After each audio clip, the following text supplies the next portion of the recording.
దేవునికి మహిమ కలుగును గాక. ఆమేన్. దేవుడు ఇచ్చిన మహాకృపను బట్టి ఈ దినాన దేవుడు ఆన్లైన్లో బిడ్డలతో ఆఫ్లైన్లో ఉన్న బిడ్డలతో దేవుడు మాట్లాడుతుంది ఏంటంటే, ఈరోజు యెహోవా ఆత్మ నరులతో వాదించదు. దేవునికి ఆ దేవుని యొక్క ఆత్మ ఏ విధంగా మనం పొందుకున్నప్పుడు దేవుడు మనల్ని వాడుకోవడానికి ఇష్టపడతాడో, వాదించకుండా మరి కొన్ని విషయాలు మరి దేవుని నేర్చుకునే ముందు దేవుణ్ణి ఆరాధిద్దాము, దేవుని మహిమ కలుగుదాము. దేవునికి మహిమ కలుగును గాక. ఆమేన్.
దేవునికి మహిమ కలుగును గాక.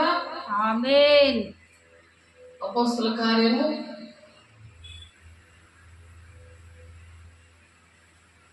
2వ అధ్యాయము 1వ వచనం నుండి చదువుకుందాము. పరిశుద్ధాత్మతో నింపబడాలని ప్రతి ఒక్కరూ ఆశపడి దేవుని బిడలగా దేవుని ఇంటికి ఏ విధంగా మనకి దేవుడిచ్చిన తండ్రి చిత్తాన్ని మనం నెరవేర్చాలో, దేవుని ఇంటిలో నమ్మకస్తులుగా మనం ఉండడానికి దేవుని ఆత్మ నరులతో ఎల్లప్పుడూ వాదించదు. కాబట్టి దేవుడు మాట వినకపోతే సైలెంట్గా ఉంటాడు. ఆయన నువ్వు మాట వినలేదనుకో, తండ్రి చిత్తం నీ పట్ల నెరవేరితేనే దేవుని రాజ్యాన్ని వెళ్తాం మనం. ప్రతి ఒక్కరి పట్ల కూడా తండ్రి చిత్తం ఒకటి ఉంటుంది. కాబట్టి అది దేవుడితో వాదించినట్టు సేవకులతో వాదిస్తూ ఉంటాయి.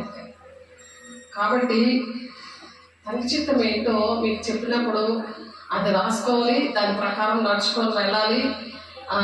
దేవుడి ఇంటిలో నమ్మకస్తులుగా ఉండాలని దేవుడు ఆశపడుతూ ఈరోజు దేవుని ఆత్మను పొందుకోవాలి అంటున్నారు. ఇప్పటికైనా నువ్వు దేవుని ఆత్మను పొందుకో, నీకు తెలుస్తుంది. మరి ఎన్ని కష్టాలు వచ్చినా, ఎటువంటి శ్రమలైనా సరే ఈ భూలోకము శాశ్వతమైనది కాదు. కాబట్టి దేవునికి ఇష్టంగా మనం బ్రతకడానికి మోషే గారు మరి రాజభోగం అనుభవించే ప్లేస్లో ఉండి కూడా మానసత్వంతో ఉన్న వారిని విడిపించడానికి తీసుకుని వచ్చాడు దేవుడు. మనం ఎంత గొప్ప పరిస్థితుల్లో ఉన్నా సరే, మనం ఎంత గొప్ప ఇంటి వారమైనా సరే, మనం దేవుని విషయంలో చాలా దీన మనసుతో ఉంది. దేవుని యొక్క ప్రణాళిక ఎవరి పట్ల ఎలా ఉందో అది తెలుసుకొని ఆ విధంగా నడవాలని దేవుడు మాట్లాడుతున్నారు. దేవుని బిడ్డ దాని విషయంలో వాదించకూడదు. దాని విషయంలో మనం వాదించకూడదు.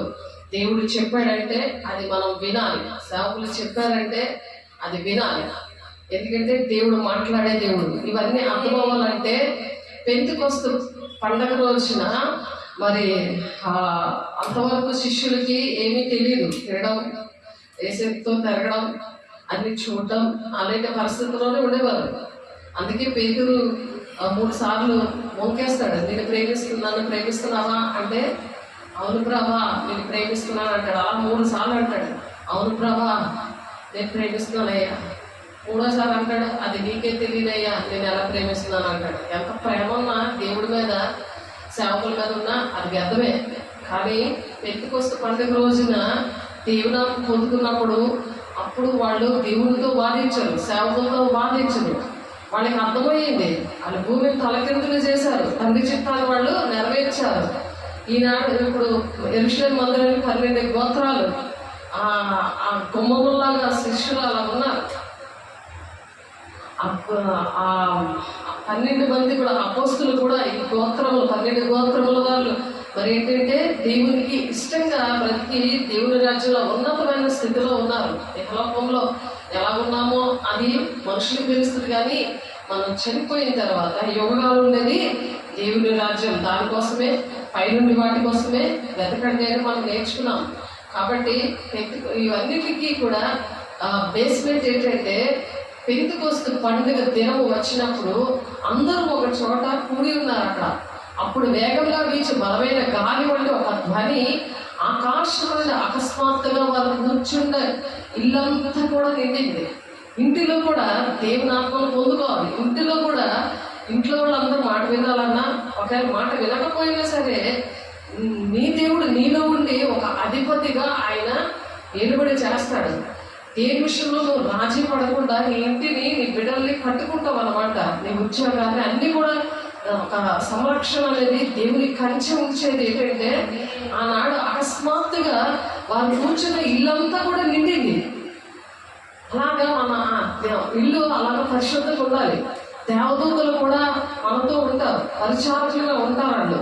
వాళ్ళు మనకు 12 గంటలకు ప్రార్థన చేసినప్పుడు ఆ దేవదూతలు వచ్చి సహాయం చేస్తారు. ప్రతి విషయంలో కూడా నేను తోడున్నానని మనం ఎక్కడికి వెళ్ళినా సరే యెహోవా యందు భయభక్తులు గల చుట్టూ దేవదూతలు కాపుదల నుండి నడిపిస్తాయి. మనం ఎవరికి భయపడక్కర్లేదు.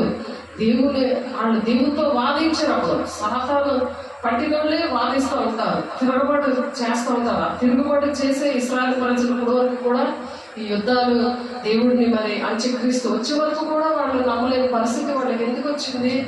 యూదా జనం యేసయ్య ఎంత ప్రేమించారు, మరి భక్తి కూడా వాళ్ళు చాలా బాగా చేశారు. కానీ ఆ భక్తి ఏ భక్తి అంటే యేసయ్యే తెలియదు, అసలు యేసయ్య ఎవరో తెలియదు, ఆయన హృదయం ఏంటో తెలియదు, ఆయన ఎందుకు ప్రాణం పెట్టారో తెలియదు, ఇంకా మెస్సయ్య వస్తున్నాడని ఎదురు చూస్తున్నారు. అలాగా ఈ దినాల్లో అలాగే ఉన్నారు. అన్ని జనులుగా వాళ్ళ దేవుడు దేవుడి మాట వెనుక అన్ని జనులుగా ఉన్న మనల్ని దేవుడు ఏర్పాటు చేస్తున్నాడు.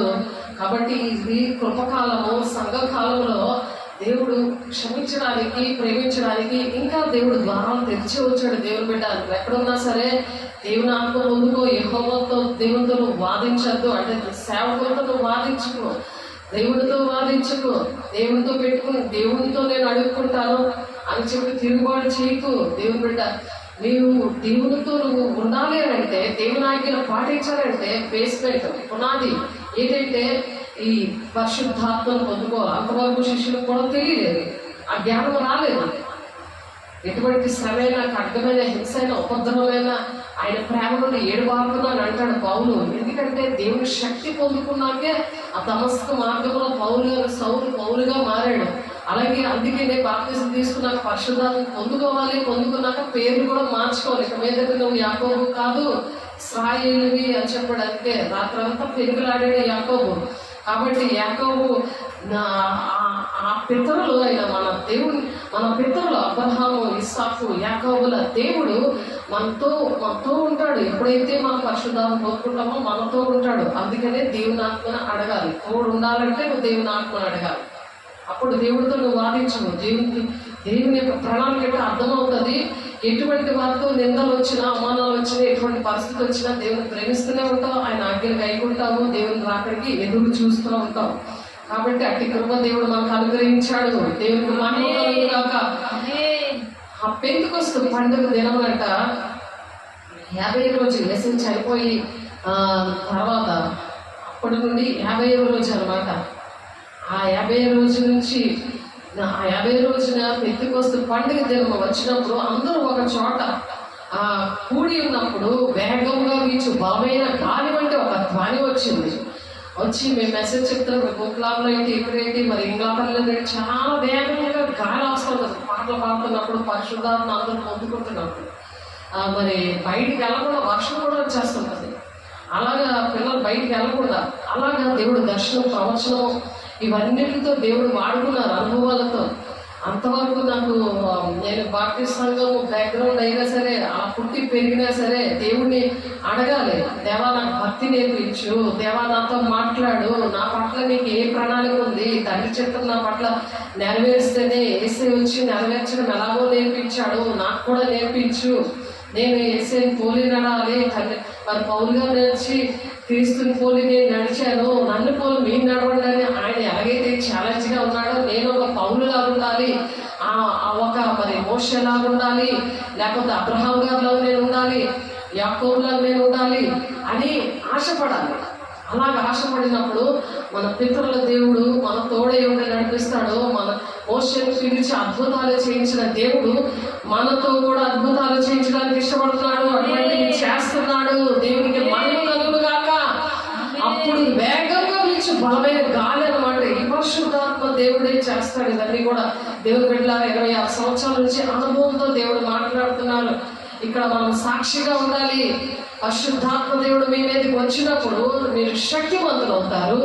బూది గంతముల వరకు మీరు సాక్షులే ఉంటారు అని చెప్తున్నారు. కాబట్టి అలాగే మనం సాక్షిగా ఉండాలి.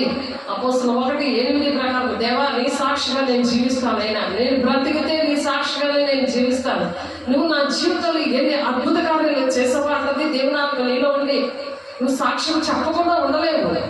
అసలు దేవుని స్తుతించకుండా ఉండలేవు. ఆయన వాక్యం లేకుండా నేను బ్రతకలేను. నా హృదయం అలా కొట్టుకుంటూ ఉంటుంది. వాక్యం చదవకపోయినా, వాక్యం వినకపోయినా, నేను వాక్యం ప్రకటించకపోయినా అసలు నేను మామూలు మనిషిలా ఉండలేను. నా ముఖంలోనేంటి, నా బాడీలోనేంటి, లేకపోతే నా మాటలను తేడా కనబడుతుంది అందరికీ కూడా. వాక్యం లేదు, బిజీగా ఉన్నాను, బిజీగా మనుషులు బాధల్లో ఉంటారు కదా, వాళ్ళతో పడున్నాను అనుకో, నా పరిస్థితి అలా ఉంటుంది. ఎప్పుడు వాక్యం అంటే వాక్యమైన పాలు తాగుదామని అదే ఆశ తృష్ణ నాలో కనబడుతుంది. కాబట్టి అది నేను ప్రాక్టికల్గా అది అనుభవించాను. అందుకే ఆయన వాక్యం అది ఆయన ప్రేమను రుచి చూసి తెలుసుకోండి అని అంటున్నాడు. ఆయన రుచి చూసి తెలుసుకో, ఆ రుచి చూస్తే అసలు వదలరు అనమాట. రుచి చూచి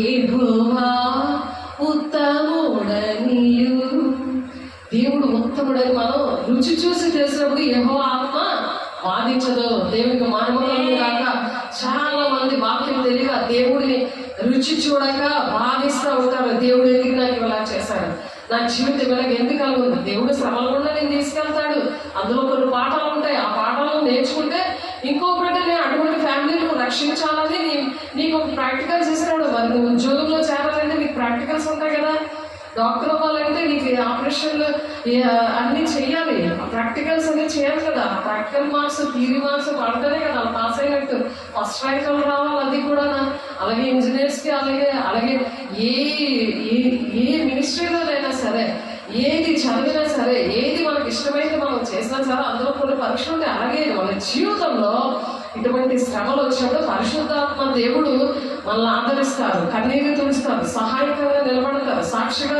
నిలబడతాడు ఆయన. మరి అగ్ని జ్వాల వంటి నాలుకలు విభాగించినప్పుడట వారికి కనబడి వారిలో ఒక్కొక్కరి మీద వాలేడు ఆయన, ఒక్కొక్కరి మీద. అది ఒక్కొక్కరు పర్సనల్. ఇది ఇవంతా కూడా భక్తి అనేది పర్సనల్. ఎవరి మీద అయితే అగ్ని జ్వాల వంటి ఆత్మతో వాళ్ళు ఆత్మ వాలిందో ఒక్కొక్కరి మీద వాళ్ళగా అందరూ పరిశుద్ధాత్మతో నిండిన వారే. ఆత్మ వాక్ శక్తి అనుగ్రహించిన కొద్దీ అన్య భాషలో మాట్లాడారు. అన్య భాషలో మాట్లాడుతున్నప్పుడు అదేంటంటే ఖచ్చితంగా దేవుడు చేస్తాడని అర్థం. అది ఆ మాట్లాడుతుండగానే భాష వచ్చేస్తుంది. ఇది కలగాక అనుకుని వచ్చేస్తుంది. ఈ విషయం అలా అవ్వాలి గాక అన్నీ ప్రార్థన చేస్తున్నాం అనుకో, అది కరెక్ట్గా లేకపోతే స్పాట్ లో జరుగుతున్నాయి. దేవుడికి మహిమ కలుగులు గాక, దేవుడు చేస్తున్నాడు, అనుభవించాడు దేవుడు. కాబట్టి దేవుడి బిడ్డ దేవుని ఆత్మ, నా ఆత్మ నరులతో వాదించదు. అది ఆదికాండము 6వ అధ్యాయము 3వ వచనం ఉంది. యెహోవా నా ఆత్మ నరులతో ఎల్లప్పుడూ వాదించదు, వారు తమ అక్రమ విషయంలో నర్మాతులై ఉన్నారు, అయినా వారి దినముల 120 ఏళ్ళు ఆయన ఆయుష్ ఉంటుంది. నీకు ఆత్మ లేకుండా ఆయుష్ ఉంటుంది. నేను బాగానే ఉన్నాను కదా అనుకుంటాం, కానీ 120 సంవత్సరాలు ఆ దినముల్లో నెఫీలీలు వారి భూమి మీద ఉండేది, తర్వాతను ఉండేది దేవుని కుమారులు నరుల కుమారులతో పోయినప్పుడు వారికి పిల్లలు కలిగి పూర్వకాలంలో పేరు పొందిన శూరులు మీరే శూరులుగా కూడా ఉంటారు. ఏజ్ చక్కగా ఉంటుంది, బలంగా ఉంటారు, మంచి ఆయుష్ ఉంటుంది. కానీ నరుల చెడుతలు భూమి మీద గొప్పదని వారి హృదయం యొక్క తలంపులను మోహంతి ఎల్లప్పుడూ కేవలం చెడ్డదని యెహోవా చూచి తాను భూమి మీద నరులను చేసినందుకు యెహోవా సంతాపం నుండి తన హృదయంలో నొచ్చుకున్నాడు. నేను బాగానే ఉన్నానండి అంటారు. నేను బాగానే ఉన్నాను, చాలా నోట్ల నుంచి నేను అలా మాటలు విన్నాను. దేవునాత్మ పొందుకోలేను వాళ్ళ విషయంలో. కాబట్టి అన్నీ ఉంటాయి, కానీ దేవునాత్మ లేకపోతే దేవుని రాజ్యం ఉండదు. అంతే, యుగగాలు దేవునితో ఉండే పరిస్థితులు ఉండవు. ఆ దరిద్రుడు దేవుని రాజ్యంలో వచ్చాడో అనే వాక్యం ఉంటుంది. మరి లోకాసు 16వ అధ్యాయంలో లాజరు విషయంలో ఆ దరిద్రుడు అనుకుంటుంది అక్కడ లాజరు విషయంలో. కాబట్టి ఎంత పేదరికం ఉన్నా, ఎన్ని శ్రమలున్నా నీకు అంత వైభోగం ఉంది, అంత రాజరికం ఉంది నీకు ఫ్యూచర్లో. దేవునికి మహిమ కలుగుతాక జీవకిరీటం పెట్టుకొని మహిమ నుండి అధిక మహిమలోనికి దేవుడు నిన్ను ఉంచి ఎటువంటి శ్రమలైనా తట్టుకోవడానికి నిన్ను శ్రమలను కొలువులు వేస్తాడు. సెలువు ఎత్తుకొని నన్ను వెంబడించబడే సెలువులు ఎత్తుకొని వెంబడించాలని చెప్తున్నాను. అలా పిల్లలకి నేర్పించాలి. బాల్యం తన సృష్టికర్తలకు స్మరణకు తెచ్చుకోమని. వాళ్ళు ఏదైనా ఉంటేనే నేను వస్తాను చర్చికి, ఏది లేకపోతే నేను రాను అనేవి తల్లిదండ్రుల పాపాలు పిల్లల ఒళ్ళో పోసినప్పుడు కరెక్ట్గా వాళ్ళు లేనప్పుడు ఎవరు రక్షించబడ్డారో తండ్రి రక్షించబడతారో తల్లి రక్షించబడతారు. వాళ్ళ పరిశుద్ధత కుటుంబానికి వచ్చేలాగా చేయాలి. యోసేపుకి చేసుకున్నాడు. నేను ఒక యోసేపుని అనాలి, నేను లేడీ యోసేపును అని చెప్పాలి. నేను లేడీ అబ్రహామును, నేను అలాగే నడిపిస్తాను, అలాంటి విశ్వాసం కలిగి ఉన్నాను, నన్ను అలా తయారు చేయకూడవా. ఆడ మొగలు కదా అని అనుకోకూడదు. అబ్రహాముకున్న విశ్వాసం నాకు ఇచ్చాడు దేవుడు, నాకు అబ్రహాము ఇచ్చాడు, పిలిపించాడు నాకు, మరి నన్ను వాడుకున్నాడు. అలాగా నా తోడు నిన్ను నిత్యంగా వర్ధలింప చేస్తాను, నేను నిశ్చయంగా ఆశీర్వదిస్తాను. నా తోడంటే ఏంటి? చేతిలో చెయ్యేసి చెప్పడం. అలా నేను చేశాడు. కాబట్టి ఆ గొప్ప దేవుడిని మనం కలిగి ఉన్నాము. దేవుళ్ళ ఎంత ఆశీర్వాదం అది. ఈ భూలోకమైన విషయాల్లో అవి ఏమున్నా కేర్లెస్గా ఉంటాము. ఎటువంటి పరిస్థితి ఉన్నా సరే, ఏ నింద వచ్చినా, ఏ అవమానం వచ్చినా, ఏ పరిస్థితి వచ్చినా కేర్లెస్. కానీ దేవుడిలో ఆనందం ఉన్నారు చూసారా? పరిశుద్ధాత్మ ఆనందము, అది ఎంత ఆ ఆనందం ఎంత ఎవరు కూడా ఎంత డబ్బించుకోవడం కొనుక్కోలేదు, ఎవరి దగ్గర కూడా రాదని అటువంటి ఆనందాన్ని మనము పొందుకుంటున్నామంటే యెహోవాతో బాధించట్లేదు. ఇప్పుడు నరుల ఆత్మలు ఎంత పొడుగుగా ఉంటారు కదా, పెద్ద ఆ నరులు నరులు చెడుతనం భూమి మీద గొప్పదని వారి హృదయంలో తలంపులన్నీ కూడా చెడ్డవే. అన్ని విషయాల్లో బాగున్నారు. కానీ ఆ నెఫీలీలతో కలిసినప్పుడు, మరి దేవుని కుమారులు నరుల కుమారులతో పోయినప్పుడు మరి ఆ విధంగా జరిగింది. కాబట్టి ఆ దేవుడు ఎంత దుఃఖపడుతున్నాడో ఆలోచించాడు. నరులు చేసినందుకు దుఃఖపడుతున్నాడు. అప్పుడు నోవాహు యెహోవా దృష్టి ఎందుకు కృప పొందున్నాడు. యెహోవా కుటుంబం అందరూ కూడా అలా ఉన్నా సరే, ఒకే ఒక కుటుంబము, నోవాహు కుటుంబం ఒక్కటే మరి నీతిమంతుడు తన తరములో నిందారహితుడే ఉన్నాడు. తన తరములో మన కుటుంబం కూడా నిందారహితులుగా ఉండాలని ఎవరినో చూసి నువ్వు నడవకుండా దేవుడిని చూసి నడవాలి. అదే పరిశుద్ధాత్మ దేవుడు నిన్ను నడిపిస్తాడు. ఎవరు నడిపించాడు? నీకు కరెక్ట్గా వాక్యం చూస్తే నీకు అర్థం అవుతుంది. ఎవరిదో నువ్వు కాపీ కొట్టు, ఎవరో ఆ లైఫ్ స్టైల్ కార్యక్రమం పట్టవు, ఎవరో మనుషులు. పరిశుద్ధాత్మ దేవుడు అయితే నిన్ను నడిపిస్తాడు ప్రతి విషయంలో. ఎన్ని బోధలు విన్నా, నువ్వు ఎక్కడ ఉన్నా, ఏ మూలన్నా సరే సేవకులు మర్చిపోవు, దేవుడు మర్చిపోవు. కాబట్టి ఇక్కడ నోవాహు వంశావళి అంతా కూడా నీతిపరుడును తన తరములలో నిందారహితుడై ఉన్నాడు. ఆ నోవాహు దేవునితో కూడా నడిచాడు. యెహోవాతో బాధించినాక నడవలేదు. వాళ్ళ వల్ల ఇప్పుడు దేవుడికి ఎలా దుఃఖం వచ్చింది, అలా నీ కుటుంబాన్ని బట్టి దేవుడికి దుఃఖకరంగా ఉన్నావేమో, నాకు అన్నీ ఉన్నాయని అహంకారంతో మరి లూసిఫర్లా ఉన్నావేమో ఒకసారి చెక్ చేసుకోవాలి. ప్రతి ఒక్కరు కూడా మనము ప్రతి క్షణము కూడా మనం చెక్ చేసుకోవాలి దేవుని బిడ్డ. కాబట్టి దేవుడు ఆ షేము, హాము, యాకోబు ముగ్గురు కుమారులు కూడా ఆ నోవాహుకి దేవుడు ఇచ్చాడు. ఆ ముగ్గురు కుమారులు కూడా భూలోకము దేవుని సన్నిధిని చెడిపోయి ఉండడం చూసి భూలోకము బలాత్కారంతో నిండి ఉన్నది. ఇప్పుడు ప్రజెంట్ అలాగే ఉంది. అందుకే నోవాహు అంచెదినాలు, నోవాహు దినాలు, లోతు దినాలు ఎలా ఉంటాయో అటువంటి పరిస్థితులు ఇప్పుడు జరుగుతున్నాయి. కాబట్టి ఏదో కుటుంబాన్ని, ఏదో సంఘాన్ని చూసుకొని బతకదు కాదు. ఇది పర్సనల్. పరిశుద్ధాత్మ పొందుకుంటే పర్సనల్ గానే ర్యాప్చర్లోని కనుక పాటలో మరి రహస్య రాకడ అంటారు. రహస్య రాకడలో నువ్వే పని చేస్తున్నావు. నేను రహస్య రాకడలో మెత్తపడతావా? ప్రార్థన సావాసం రొట్టివిచ్చడానికి ఎడతెగక ఉన్నప్పుడు దేవుడు ఎప్పుడు కూడా నేను సిద్ధపరుస్తూ ఉంటాడు. ఎప్పుడు కూడా నువ్వు ప్రార్థన చేస్తూ ఉంటావు, ఎప్పుడు వాక్యం చదువుతూ ఉంటావు, ఎప్పుడో వాక్యం అనే దేవుడు నేను నడిపిస్తూ ఉంటాడు. ఎవ్వరి మాట దేని మాటకి నువ్వు రాజీపడవు. దేవుడి మాటకి తప్ప దేనికి కూడా నువ్వు రాజీపడవు. దేవుడి మాటకి విషయంలో అసలు ఒప్పుకోవాలన్నమాట. ఎందుకంటే నీ వాక్యం వచ్చి పరిశుద్ధాత్మ దేవుడు నీతో ఉండి నేను గైడ్ చేస్తూ ఉంటాడు, నేను నడిపిస్తూ ఉంటాడు. ఎవరి మాట కూడా నీకు అది నీకు అంగీకారం కాదు. ఇది తప్పు చెప్తున్నాడు అని ఒక వివేచన ఆత్మ నీలో ఉండి చెప్తా ఉంటది. అది ఏ విషయమైనా కావచ్చు, ఉద్యోగమే కావచ్చు, సంఘంలోనే కావచ్చు, ఏ బోధైనా కావచ్చు. కానీ నీ విషయంలో దేవుని రాజ్యానికి నడిపించడానికి ఏ క్షణంలో వస్తాడో తెలియదు. ఎప్పుడు కూడా సిద్ధంగా ఉండాలి దేవుని బిడ్డ. ఈ దినాలు అటువంటి అంచె దినాలు. మనము ఈ తరంలో మన తరాన్ని మనం రక్షించుకునే దినాలు. ఈ తరాన్ని మనం రక్షించడానికి మన బిడ్డల్ని తయారు చేయాలి. మన కుటుంబాన్ని, సంఘాన్ని, గ్రామాల్ని, దేశాన్ని మనం తయారు చేసుకోవాలి. దేవుని బిడ్డలారా, దేవునికి మహిమ కలుగును గాక. దేవుడి భూలోకంలో చూసాడు, అది చెడిపోయింది. భూమి మీద సమస్త శరీరంలో తమ మార్గం చెరుకు వేసుకున్నారు. అటువంటి పరిస్థితులు ఉన్నారు. భారతదేశాలు తీసుకొని పరిశుద్ధాన్ని పొందుకొని చక్కటి ఉద్యోగాలు పొందుకొని చెరిపేసుకున్నారు. వాళ్ళ జీవితాన్ని పాటు చేసుకున్నారు. దేవుడు నోవాహు సమస్త శరీరం మూలంగా భూమి బలత్కారంతో నిండి ఉన్నది కనుక నా సన్నిధిని వారి అంతం వచ్చి ఉన్నది అంటున్నాడు. నా సన్నిధి వారి దగ్గర ఉన్నది అంతం వస్తుంది. కాబట్టి ఇదిగో వారిని భూమి మీద నేను నాశనం చేసేస్తాను అంటున్నాడు. అటువంటి దినాల్లో మనం ఉన్నాం. అందుకని ఈ కృప దినాల్లో లాస్ట్ వారము 70వ వారము 69వ వారం అయిపోయింది కదా. దేవుని తండ్రి చిత్తాన్ని నెరవేర్చేశాడు కదా. ఈ వారంలో లాస్ట్ వారంలో మనం ఉన్నాం కాబట్టి ఎప్పుడు దేవుడు వస్తాడో తెలీదు. కాబట్టి మనము కొన్ని అద్భుత కార్యాలు చేయాలి. కొన్ని అద్భుత కార్యాలు అచ్చి దినాల్లో అందరి మీద ఆత్మలు కుమరిస్తూ ఉన్నాడు కదా. మీ కుటుంబంలో మీ యవ్వనులు దర్శనం చూస్తారు. నువ్వు కరెక్ట్ గా లేవు కాబట్టి మీ యవ్వనులు చెడిపోయారు. అది రివర్స్ గా చెప్పుకోండి. యవ్వనులు దర్శనాలు చూడట్లేదు, వాళ్ళు హీరోయిన్ లాగా తయారవుతున్నారు. రివర్స్ గా అయిపోతుంది. అంచె దినాలు నువ్వు కరెక్ట్ గా లేవు కాబట్టి ఇంటి యజమానుడు తల్లి తండ్రి కరెక్ట్ గా లేరు, అమ్మమ్మ తాతయ్యలు కరెక్ట్ గా లేరు. మన పితరులు అబ్రహాము యాకోబు ఇసాకుల పితరుల దేవుడు నీకు తోడేవుడు లేడు కాబట్టి నా పిల్లలు ఎలా ఉన్నారు అని నువ్వు యెహోవాతో వాదించడం కాదు. దేవుడితో నువ్వు క్షమాపణ చెప్పుకొని దిద్దుబాటు చేసుకొని దేవునాజ్ఞలు పాటించి సేవకులతో మాట్లాడి నీ జీవితాన్ని పట్టుకోవాలి. దేవుడు బిడ్డ మరొక్క దినం ఈ రోజు ఇచ్చాడు. ఈ రోజే రక్షణ దినము. ఇదే అనుకూల సమయం దేవుడిని చాచిన చేతులతో సమస్త భారాన్ని మోయించిన భారాలు అన్ని సాతాను భారాలు అన్నీ మోయిస్తారు. కానీ దేవుని భారము మోయడానికి ఇష్టం లేదు.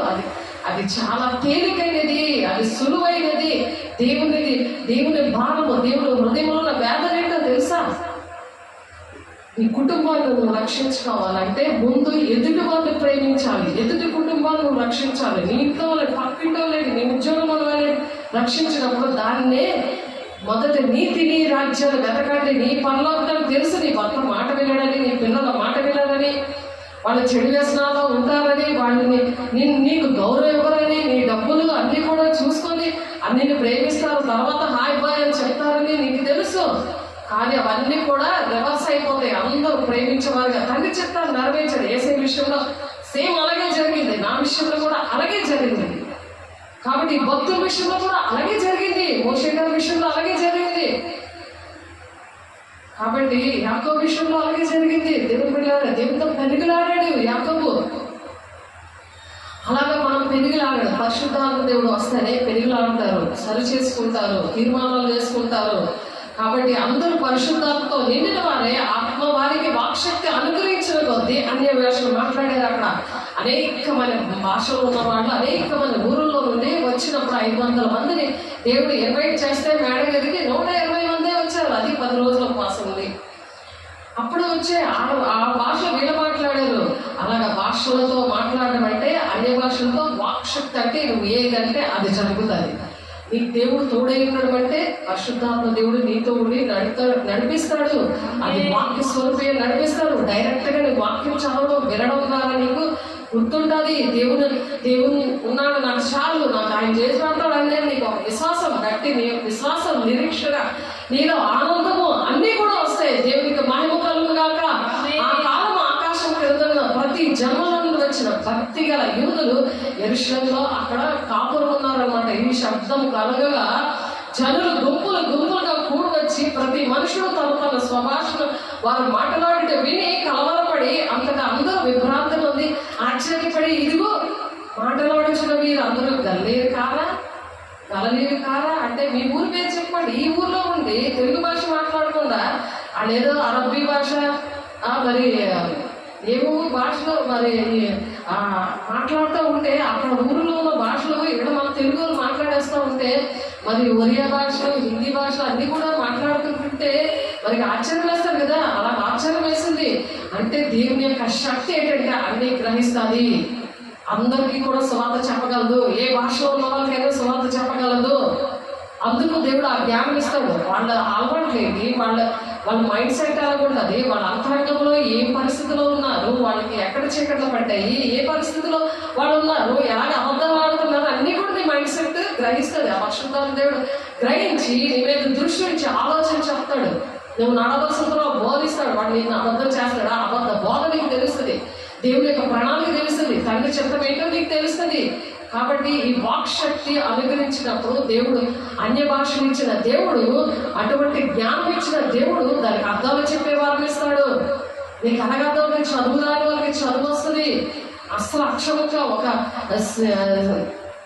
ఒక అమ్మాయి, మా బాబు వాళ్ళ ఫ్రెండ్, అమ్మాయి క్లాస్మేట్, అమ్మాయి తల్లికి అర్థాలు రావు, కానీ బైబిల్ కూడా దడ చదువుతుంది.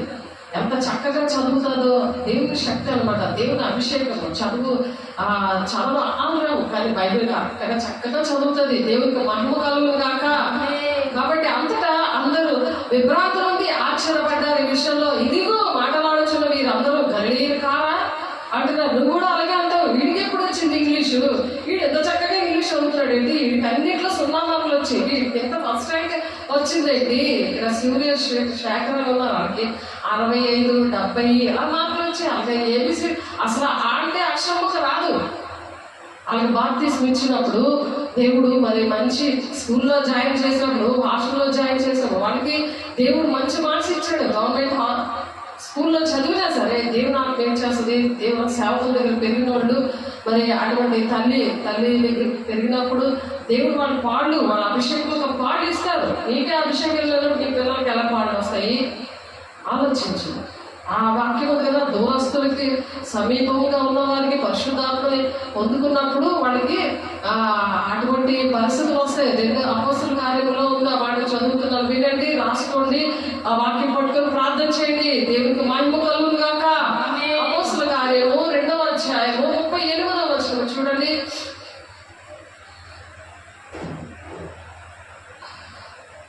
పేతురు మీరు మారుమనసు పొంది పాపక్షాపం నిమిత్తము ప్రతివాడు యేసుక్రీస్తు నామమున బాప్తిస్మం పొందిడి, అప్పుడు మీరు పరిశుద్ధాత్మను వరము పొందుకుంటారు. ఎక్కడ పడితే అక్కడ తీసేసుకోకూడదు. పరిశుద్ధాత్మ బాప్తిస్మం పొందుకుగానే నా ఆత్మీయ పిల్లలందరూ పరిశుద్ధాత్మతో నింపబడ్డారు.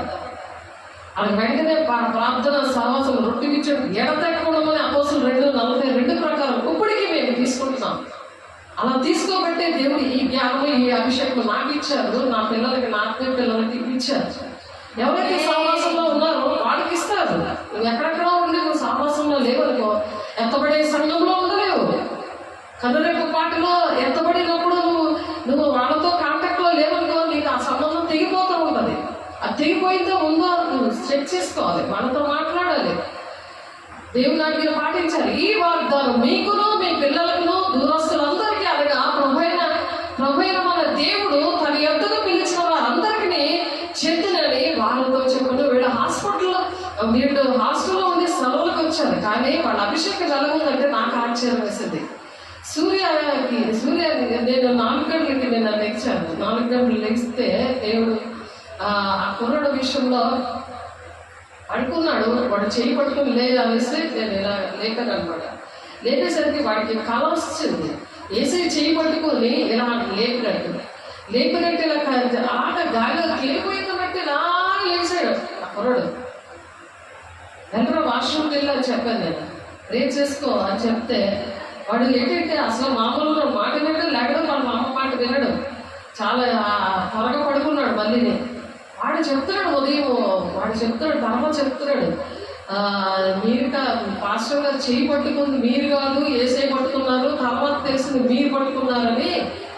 ఇలా నేను గాలిలో తేలిపోతున్నట్టు ఏసై నేను చూశాను, మీలో ఏసై నాకు కనిపించారు అన్నాడు. దేవునికి మహిమ కలుగును గాక. అది ఆ అబ్బాయికి ఎంత మంచి సాక్ష్యము. ఇప్పుడు నాలో ఏసై ఉండి నన్ను నడిపిస్తున్నాడు, ఏ సాతాంలో నడిపించట్లేదు, ఏ అబద్ధ బోధన కాదు ఇది అని నాకు ఎంత ధైర్యము. ఆలోచించండి, సాక్ష్యము అందరినీ బలపరచడానికే దేవుడు ఇస్తాడు. అది భూమి గంతముల వరకు కూడా అది ప్రచారం అవుతుంది అని చెప్తున్నారు. పరిశుద్ధాత్మ దేవుడు పొందుకున్నప్పుడు అటువంటి సాక్ష్యాలు వస్తాయి. అపోస్తలులు 1:8 ఉంటుంది కదా, భూమి గంతం వరకు పరిశుద్ధాత్మను పొందుకున్న వాళ్ళట భూమి గంతం వరకు సాక్షి అవుతారట. 1:8 చదువుతున్నాను చూడండి ఒకసారి.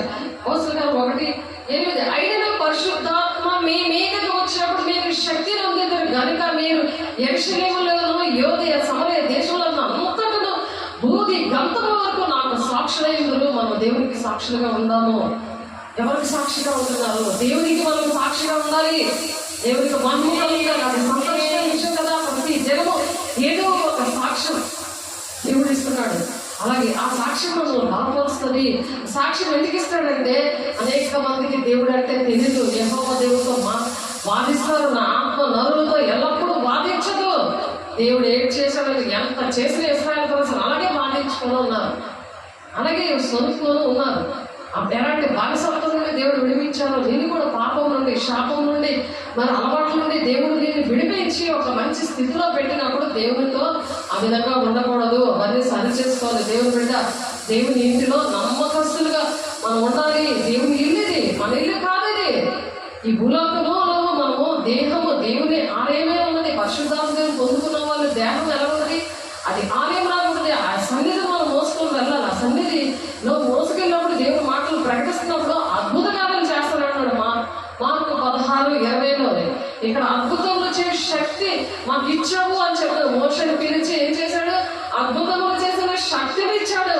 మనం మీద పాట పాడుకున్నాం దేవుని ద్వారా. కాబట్టి మనము ఆయన దాసులుగా ఉన్నాము, మనుషుల దాసులు కాదు. మనం దేవుని పరిచారకులు. మనం ఈ భూలోకానికి ఎలాగొచ్చాము? పరదేశులుగా. మన నిజమే మనం యాత్రికులము, పరదేశులము. ఇక్కడ పని చేస్తున్నాం మనం. ఆయన దాసులుగా ఇక్కడ మనకి ఏదో ఒక పని చెప్పాడు. ఏ శరీరంలో అవయవాలుగా ఉండి ఏదో ఒక పని చేయాలి. నేను ఏ విషయంలో తెలుసుకున్నాడు ఆ పని కంపల్సరీగా చేయాలి. అది తండ్రి చిత్తం. లేకపోతే ప్రభా ఎందుకు నన్ను పిలుస్తున్నావు, నేను చెప్పిన పనులు చేయకుండా నన్ను ఎందుకు పిలుస్తున్నావు అంటున్నాడు ఆయన. మొత్తం 7వ అధ్యాయంలో తండ్రి చిత్తాన్ని నెరవేర్చుకోవడం తండ్రి చిత్తం నెరవేర్స్తేనే నీకు దేవుని రాజ్యం అంటున్నాడు 21వ వచనంలో.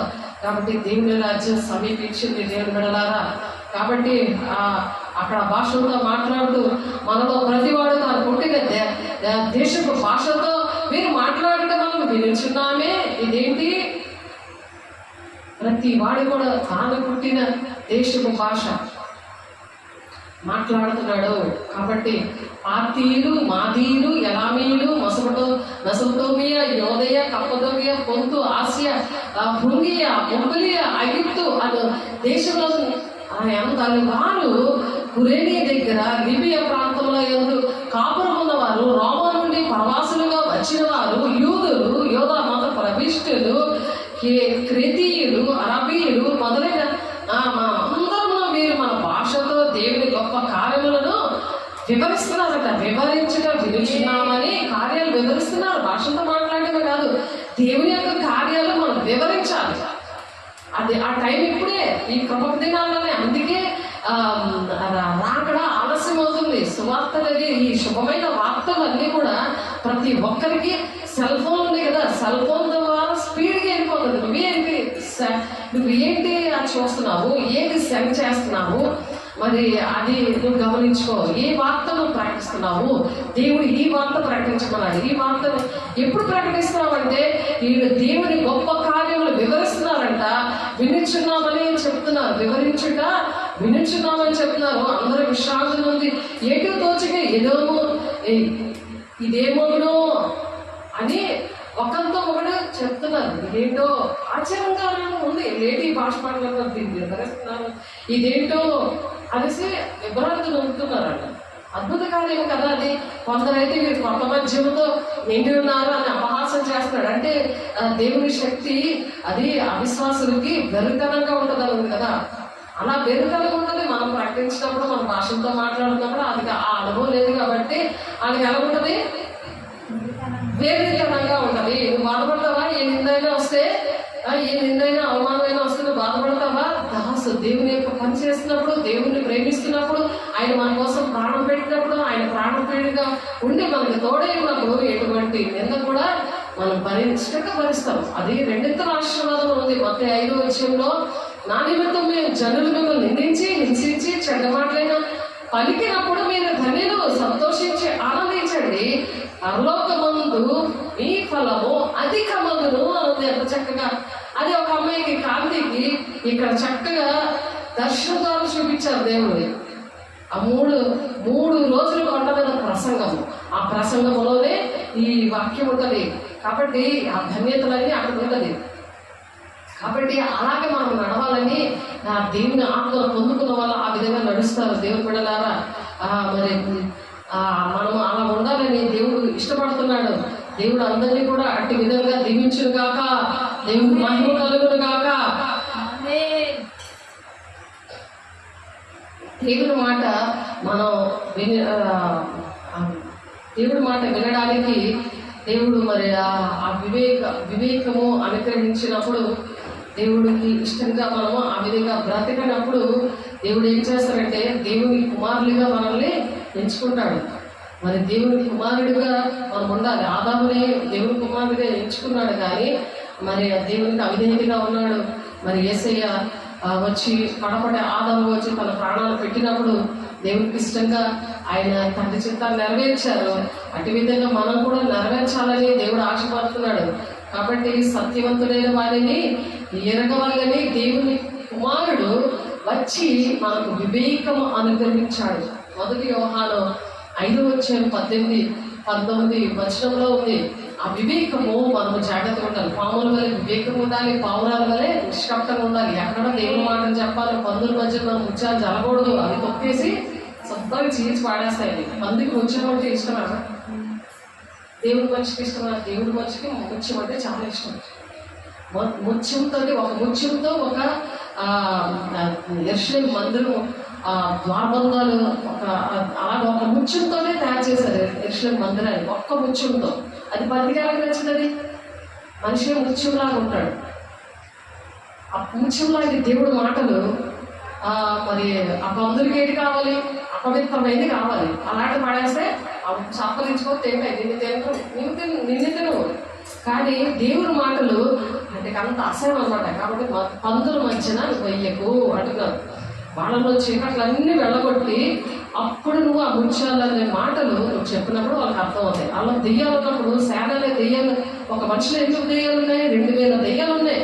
అవి ఎక్కడికి వెళ్ళాలని ప్రార్థన చేసి ఏసీ దగ్గరికి మా టైం ఇంకా రాలేదు, మమ్మల్ని మా దగ్గరికి ఎందుకు వస్తున్నావు అని ఏసీ బతులాడుకొని ప్రార్థన చేసేది.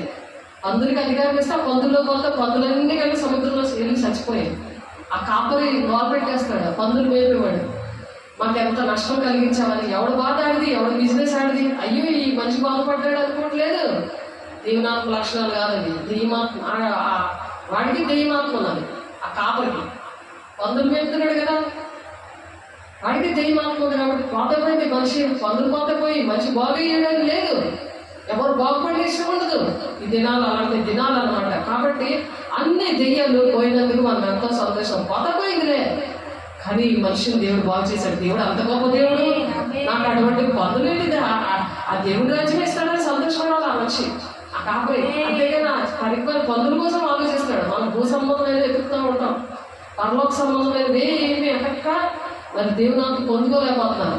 భూ సంబంధమైన వెతుక్కుంటుంది. దేవుని రాజ్యము ప్రకటించుటకు, రోగులు స్వస్థపరచడానికి వారిని వీళ్ళందరినీ కూడా పంపించాడు ఈ శిష్యుని. ఒకసారి చూడండి, లోకాసువార్త 9వ అధ్యాయము. అలాగా దేవుని పిల్లలుగా మన పిల్లల్ని పంపించాలి. సంఘంలో మనం ఆ పనిలో ఉండాలి. ఇప్పటికైనా సరే ఆ పనిలో ఉండాలి. అలాంటి సమర్పణ ప్రార్థనలు చేసినప్పుడు మీకు ఏది కావాలో అది దేవుడికి తెలిసి అంటాడు. నా పిల్లలు ఎలా ఉండాలయ్యా అని నువ్వు ప్రార్థన చేసుకోవాలి. మంచి డాక్టర్ అవ్వాలి, ఇంజనీర్ అవ్వాలి అది ప్రశ్న అయిపోతారు. ముందు ఈ ప్రార్థన చేయాలి. నువ్వు అడగకుండానే నువ్వు కొంచెం ఆలోచిస్తే ఇంకా ఎక్కువగా దేవుడు వాళ్ళని ఆశీర్వదించడానికి ఇష్టపడుతున్నాడు. దేవుడికి మహిమ కలుగును గాక. లోకాసువార్త 9వ అధ్యాయము 2 నుండి చదువుదాము. దేవుని రాజ్యంలో ప్రకటించుటకును, రోగులను స్వస్థపరచుటకును వాళ్ళని పంపాను. ఎవరిని పంపించారు? ఆయన తన 12 మందిని పిలిచి. మనకి శిష్యులు లేరు. ఎంతమందిని నువ్వు రక్షించే బాప్తిసం తీసుకొని ఒక్కొక్కరికి అలాంటి శిష్యులు ఉండాలి. ఏసైని పోలి నడుపుదాం అనుకుంటున్నావు కదా, ఏసై చెప్తున్నారు కదా, క్రీస్తుని పోలి పౌలు గారు చెప్పారు కదా. మరి పౌలు గారు అన్న క్రీస్తు కలిగిన సంపూర్ణత కలవాల మగు వరకు అన్ని విషయాలు మీరు ఎదగండి అని చెప్తున్నారు కదా. ఎలాగెదిగారు? ఒక శిష్యుడు కూడా లేరు. కానీ ఏసై శిష్యులు, ఏసై పోలి నడాలంటే ఏసైకి 12 మంది శిష్యులు ఉన్నారు. ఆ 12 మంది శిష్యులకి ఏం చేశాడు? సమస్తమైన దెయ్యాల మీద అధికారం ఇచ్చాడు. నువ్వు పొందుకొని అధికారం ఇవ్వాలి నీ పిల్లలకి. నీ పిల్లల్ని శిష్యులుగా చేసుకోలేవా? నీ పిల్లలు బాగుండాలి, బోర్మని ఆటం కాదు. నీ పిల్లలను శిష్యులుగా చేయాలి. నీ ఇల్లే ఒక సంఘంగా మారాలి. ఆమేన్. ఇద్దరు గురునాథే సంఘం. ఇల్లు అలా పరలోక రాజ్యంలో ఉన్నది. ఇప్పుడు ఏమి తిందామా, ఏం త్రాగుదామా, ఏం భోజనమా చెత్త పెట్టుకుంటాం అన్ని జనుల. దేవుని బిడ్డగా ఎలా ఉంటామో అప్పుడు పరిశుద్ధాత్మ దేవుడు వస్తాడు, నీకు సహాయం చేస్తాడు. దేవదూతలు వస్తాయి, నీకు సహాయం చేస్తాయి. పరిచారకులుగా ఇచ్చాడు దేవదూతల్ని, ఆదరణకర్తగా ఇచ్చాడు పరిశుద్ధాత్మని. దేవుడికి మహిమ కలుగుగాక. ఆయన తన 12 మంది సమస్తమైన దెయ్యముల మీద శక్తిని, అధికారాన్ని, రోగములు స్వస్థపరిచి వరాన్ని వారికి అనుగ్రహించాడు. నాకు ఇచ్చాడు దేవుడు నా పిల్లల్ని రక్షించుకోవడానికి, నా కుటుంబం కుటుంబాన్ని, నా ఊరిని, నా దేశాన్ని రక్షించుకోవడం నాకు ఇచ్చాడు దేవుడు. నేను ప్రాక్టికల్గా మీ మధ్యలో నన్ను మీ ఎదుర్కొన్నాను. ఎవరో విషయాలు ఎప్పుడో భక్తుల విషయం ఎందుకు చెప్తారంటే కాదు, నేనున్నాను సజీవ సాక్షిగా. అలా సాక్షిగా ఉండాలిగాక. దేవుని రాజ్యంలో ప్రకటించడకు, రోగులను స్వస్థపరచడకు వారిని పంపించారు. అలా పంపించారు. అలా ఉద్యోగం చేయని, అందరిని ఎలా చదువుకొని ఎక్కడికి వెళ్ళి నీకు బ్యాంక్ ఉంటుంది. నీకు బ్యాంక్ ఉంటుంది. ఒక గంట వేసాక అది రాకపోతే నీకు బ్యాంక్ వచ్చేస్తుంది. అది ఎక్కడ తిరుగుతున్నా నీకు బ్యాంక్. అది ఆ బ్యాంకే కాదు, ఏ ఊళ్ళో చదువుతుంది, ఎక్కడ వాళ్ళు ఉద్యోగాలు చేయని నీకు బ్యాంక్ ఉండదు. అలా ఉద్యోగాలు చేస్తూ దేవుడు పని చేస్తున్నారు. దేవుని బిడ్డ పాస్టర్స్ చేస్తారు, చాలా మంది చేస్తున్నారు. మరి దేవుని పిల్లలు చేస్తారు, శిష్యులుగా చేస్తారు. దేవుని రాజ్యం ప్రకటించడకు, రోగులు స్వస్థపరచడకు వారిని పంపాను. మరియు ఆయన మీరు ప్రయాణం కొరకు చేతి కర్రలను, జాలేదును, రొట్టెనైను, వెండినైను మరి దేన్ని తీసుకొని పోవద్దు అంటే విశ్వాసంతో మీరు బ్రతకండి అని చెప్పి శిష్యులకి. ఇప్పుడు ఉద్యోగం చేస్తూ సేవ చేస్తున్నారు. అలా బ్రతకలేక కొన్ని అలాగే నచ్చేయం. ఆనాడు శిష్యులు సంపూర్ణంగా సమర్పించుకున్నారు. మరి నా ఉద్యోగం, కుటుంబాలన్నీ విడిచిపెట్టి దేవుడు నన్ను తీసుకొచ్చారు. ఒక్కొక్కరి పట్ల దేవుడికి ఒక ప్రణాళిక ఉంటుంది. వాళ్ళ విశ్వాసం బట్టి, ఆ విశ్వాసం తండ్రి మరి అబ్రహాం గారు కదా, కాబట్టి ఆ విశ్వాసంలో నిరీక్షణ నాకు ఇచ్చారు. నన్ను అలా నిలబెట్టుకున్నాడు. దేవుడికి మహిమ కలుగుగాక. ఎవరి పట్ల దేవుడికి చిత్తం ఉందో అది బాగా తెలుసుకోవాలి. అలా నడిచే దినాల్లో ఈ పరిశుద్ధాత్మ దేవుడే మనం నడిపిస్తాడు. మనం దేవుని దగ్గర కన్నీరు పెడితే, దేవుని దగ్గర సరి చేసుకుంటే, దిద్దుబాటు చేసుకుంటే దేవుడు నడిపిస్తాడు. దేవుడు మాట్లాడతాడు. దేవుడు సరి చేస్తాడు. మన మధ్యనున్నాడు. దేవుడికి మహిమ కలుగుగాక.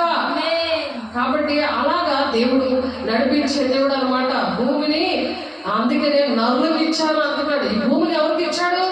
నరులకు ఇచ్చాడు. కీర్తన 115 వచ్చి భూమిని నరులకు ఇచ్చాడు.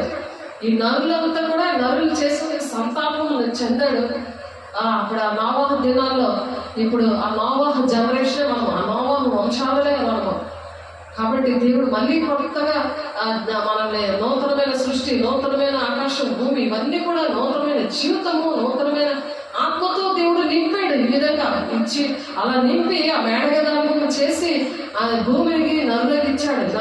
అందుకనే ఆదికాండం 1:26-28 ఫలించండి, భూమిని నిండించండి అని అంటే అది ఆత్మీయంగా అర్థం చేసుకోరు చాలా మంది.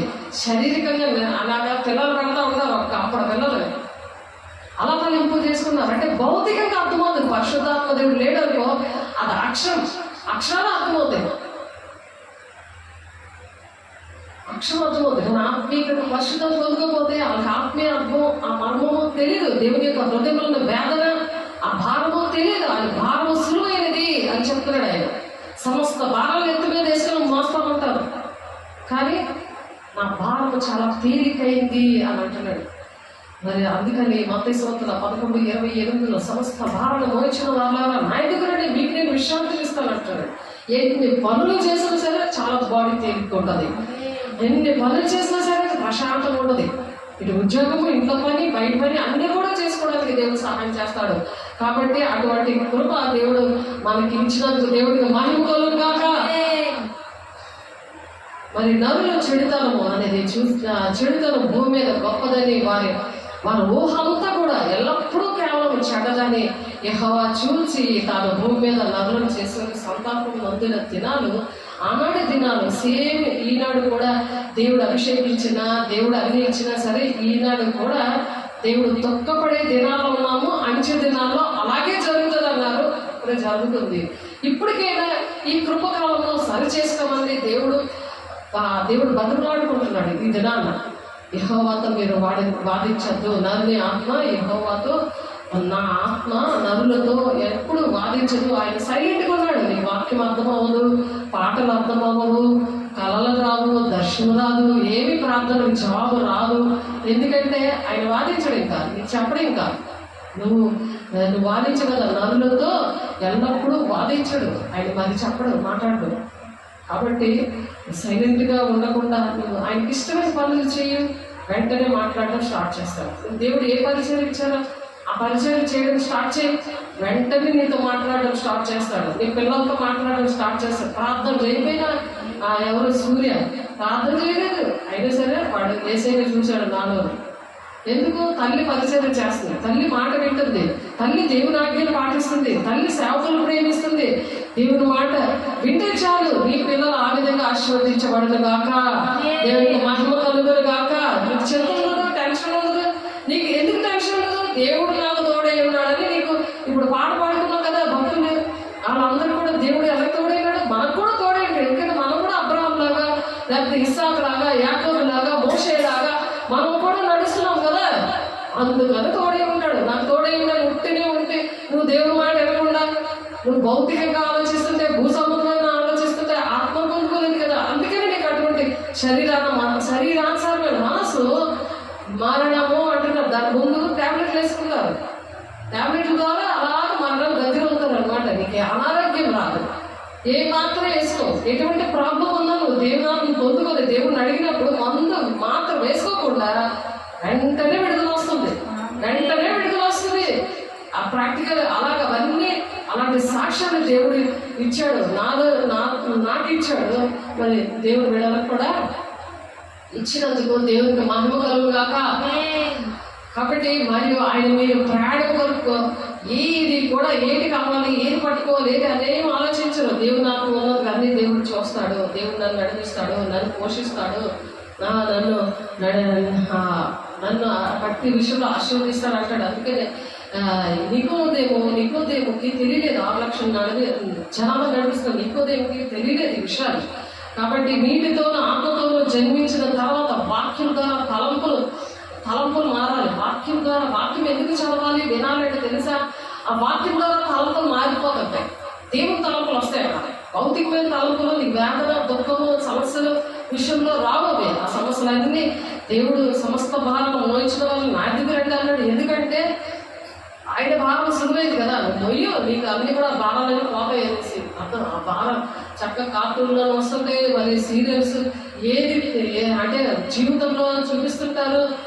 మరి చక్కగా నాటికలు కూడా వేసి చూపిస్తుంటారు. పెద్ద భారం వేసుకొని వచ్చిన మనిషికి ఎప్పుడైతే దేవునికి ఇష్టంగా ఉంటారో ఆ భారం అలాగే లోయగా పడిపోయినట్టు అలాంటివన్నీ పిల్లలకి చూపించాలి, చెప్పాలి, వాళ్ళకి తెలియాలి.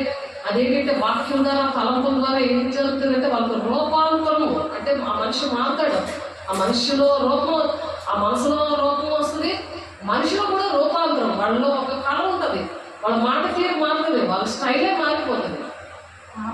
కాబట్టి అలాగా దేవుడు ఉండాలని దేవుడు ఆశపడుతున్నారు. దేవుడు బిడ్డ దేవుడి తలంపులోనే వాళ్ళ ప్రతి విషయంలో కూడా జీవితాంతం కూడా మరి ఇలా లేకపోతే జీవితాంతం కూడా నువ్వు ఎన్ని బాధలు పడి, ఎంత డబ్బులు ఖర్చు పెట్టి, ఎంత చదివించు, అంత వ్యర్థమైపోయి చాలా మంది తల్లిదండ్రులు అలాగే ఏడుస్తున్నారు. చాలా మంది భర్తలు భార్యలు ఏడుస్తున్నారు.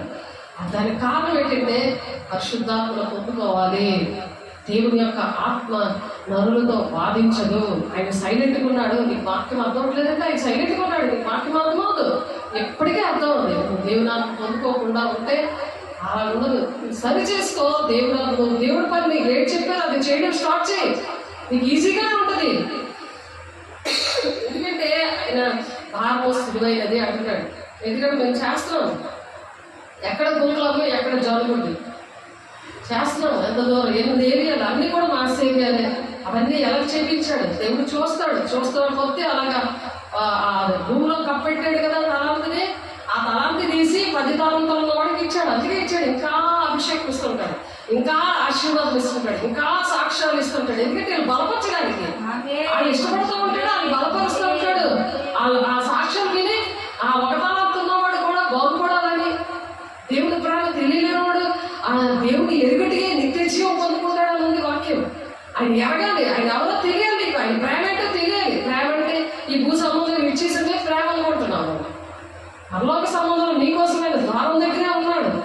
ఆయన ఒక అడుగు వేసేటట్టు వచ్చేస్తాడు. నువ్వు సిద్ధంగా ఉన్నావా? పెళ్లి కుమార్తెలాగా ఆ పెళ్లి కుమార్తె ఆ విందులో, కుర్రపిల్ల వివాహోత్సవంలో, ఆ విందులో, మరి మధ్యాకాశంలో ఆయన ఘోరస్వరం వినడానికి ఆ బుద్ధిగల కన్యకలకు సిద్ధపడి ఉన్నావా? సిద్ధంగానే ఉన్నాం కానీ 5గురే సిద్ధంగా ఉన్నారు. 5గురు మోసపోయారు కదా. అన్నీ తెలుసు, అన్ని సిద్ధంగా ఉన్నారు, పరిశుద్ధాత్మ కూడా పొందుకున్నారు. కానీ ఏం లాభం? సిద్ధంగా లేదు. ఆ సిద్ధంగా నూనె అయిపోయింది. వెళ్ళి కొనుక్కొని తెచ్చుకున్నారు. లోపలే వెళ్ళి ద్వారం మూసేశారు. వాడ కూడా అలాగే మూసేశారు. ప్రళయం వచ్చేసింది, వాళ్ళందరినీ మూసేసింది. ఆ వాడ చేస్తున్నప్పుడు ఇలాగే రాసుకొని చెప్తుంటే అంత నోవని చెప్తున్నా సరే వేడకోవడం ఉంది, అలా నవ్వుతున్నారు. అది మునిగిపోతున్నప్పుడు చావు కేకలు వేశారు కదా, అలాగ ర్యాప్చర్ వస్తుంది, దేవుడు బోధ నీకు వినబడదు, వీళ్ళందరూ ఎత్తబడుతుంటారు నీ కళ్ళ ముందే, అప్పుడు నీకు అలాంటి కేకలు వస్తాయి. కృపకాలం దేవుడు బిడ్డ ఏమి చేసినా సరే దేవుడు క్షమించి చాచించి అతనితో నీతో మాట్లాడాలి, దేవుడికి ఇష్టంగా బతకాలి అని దేవుడు నీకోసం వెయిట్ చేస్తున్నాడు. నేను ప్రేమించి చాచిన చేతులతో దినమంతా నీ కోసం ఎదురు చూస్తున్నాడు. అది నువ్వు గ్రహించాలి. దేవుడు బిడ్డ దేవుని స్వరము వినడానికి ఇష్టపడతాం. అప్పుడు దేవుని స్వరం వినాలి అని ఒక ఆశ ఉండాలి. ఈ కృపకాలంలో ఒక ఆశ ఉండాలి. దేవునితో నువ్వు క్షమాపణ అడగాలి, సేవకుతో నువ్వు క్షమాపణ అడగాలి, వాళ్ళతో మాట్లాడాలి. ఎందుకు ఆ చిన్నపిల్లడు ఆడ ఎంత చదువుతున్నాడు? ఇప్పుడు సూర్య ఎంత చదువుతున్నాడు? 6th చదువుతున్న కుర్రాడితో దేవుడు ఎందుకు కనబడ్డాడు? అరే దేవుడు మాట విను, ఇదిగో నీ సేవకురాల మాట విను అని దాని అర్థము. మరి నేను కనిపించలేదు, చేయి పట్టుకుంది నేను కాదు, కళ్ళు తెరిచి చూసేది నేను. అక్కడ కళ్ళలో మాత్రం వేసి చేయి పట్టుకొని ఇలా లేపుతుంటే గాలి ఎలా తేలిపోతున్నాడు. తేలిపోయాక చక్కగా వర్షం నీళ్ళు వచ్చాడు, చక్కగా పడుకున్న ఉదయం లేచి చెప్తున్నాడు, నాకు కళ వచ్చింది మాస్టర్ గారు, నీలో ఏసే ఉండి కనబడలేరు, ఏసే నా చేయి పట్టుకొని లేకపోతే నేను ఇలా గాలి తేలిపోయింది. నేను ఆశ్చర్యపడతాను, ఇదేంటి అసలు లేపుతేలాగలే మనిషి వాళ్ళ అమ్మ అలా చెప్పింది రాత్రి, అలాగే ఇప్పుడేంటి ఇలా చేయి పట్టుకొని లేపగానే తగ్గేది లేచాడు, ఇలా గాలి తేలిపోయినట్టు వచ్చాడేంటి అని నేను ఆశ్చర్యపడ్డాను. చూడండి దేవుడు ఇద్దరిని ఎలా బలపరచాలో ఒకసారి ఆలోచించండి. సేవకుల మాట వినాలి అని అర్థము. హెబ్రీయులకు రాసిన పత్రికలో అదే మాట ఉంటుంది. ఒకసారి చూడండి, హెబ్రీయులకు రాసిన పత్రిక వారు మీ ఆత్మలను కాస్తున్నారు. ఈ మాటలకి చెప్పినవే, కానీ సందర్భం వచ్చింది కాబట్టి వాక్యము కళ్ళ అవి వచ్చాయనుకుంటే వాక్యం కూడా మనం టాలీ చేసుకోవాలి. అప్పుడు ఇంకా ఆ వాక్యం అనే దేవుడు ఇంకా బలపరుస్తాడు. మరి ఆ కుర్రోడికి ఏంటంటే ఏసే అంటే ఇష్టము, అందుకని ఏసే కనిపించారు. నేను కనిపించలేదు, నేనంటే కూడా ఇష్టమే, కానీ ఎందుకు ఏసే కనిపించారు? ఏసైగా నీ సేవకురాల్లో ఉండి నేను నడిపిస్తాను నీ జీవితం విషయంలో అనే తల్లికి ఒక ఆ తల్లికి, అన్నదమ్ముడికి, తండ్రికి, కుటుంబానికి, నా కుటుంబానికి, అందరికీ కూడా ఒక సాక్ష్యం కదా, ఒక ఆధారం కదా. దేవుడు నాతో మాట్లాడాడు, నాతో ఉన్నాడు, నా తోడే ఉండి నడిపిస్తున్నాడు అని ఒక సాక్ష్యం కదా. కాబట్టి హెబ్రీయులకు రాసిన పత్రికలో చూడండి 13 వచ్చాయి మనకు.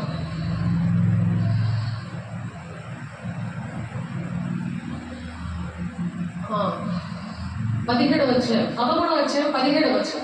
మీ పైన నాయకులుగా ఉన్నవారు లెక్క అప్పచెప్పవలసిన వారి వలె లెక్క అప్పచెప్పాలి కదా. ప్రతి ఒక్కరూ లెక్క అప్పచెప్పాలి, నేనే కాదు. సేవకులకు ఇంకా భయం ఉన్నది. రోమపత్రిక 14:2 మనలో ప్రతి వాడులో తల్లి గురించి దేవునికి లెక్క అప్పచెప్పాలి. ఈ లెక్క అప్పచెప్పాలంటే పరిశుద్ధాత్మ దేవుడే మనకు సహాయం చేయాలి. ఇక మనంతా మనం చేసుకోలేము. మనం లెక్క చెప్పాలంటే ఆ భయం భక్తి అనేది పరిశుద్ధాత్మ దేవుడు నడిపించాలి.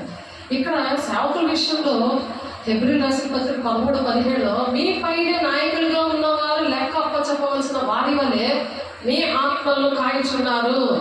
వారు దుఃఖముతో ఆ పని చేసిన మీకు నిష్ప్రయోజనం కనుక మీరు ఏ పని చేసినా నిష్ప్రయోజనమే, అది ఫలించదన్నమాట. కాబట్టి వారు దుఃఖముతో ఆ పని చేసిన ఎడలా మీరు వాళ్ళు బాధపడతారు, వాళ్ళకి దుఃఖం వస్తుంది కదా. కాబట్టి దుఃఖముతో వాళ్ళు మీ ఆత్మలు కాస్తున్నారు కదా, కాయడే వాళ్ళ పని. మీరేం చేయాలి? వాళ్ళు దుఃఖం పెట్టుకోండి.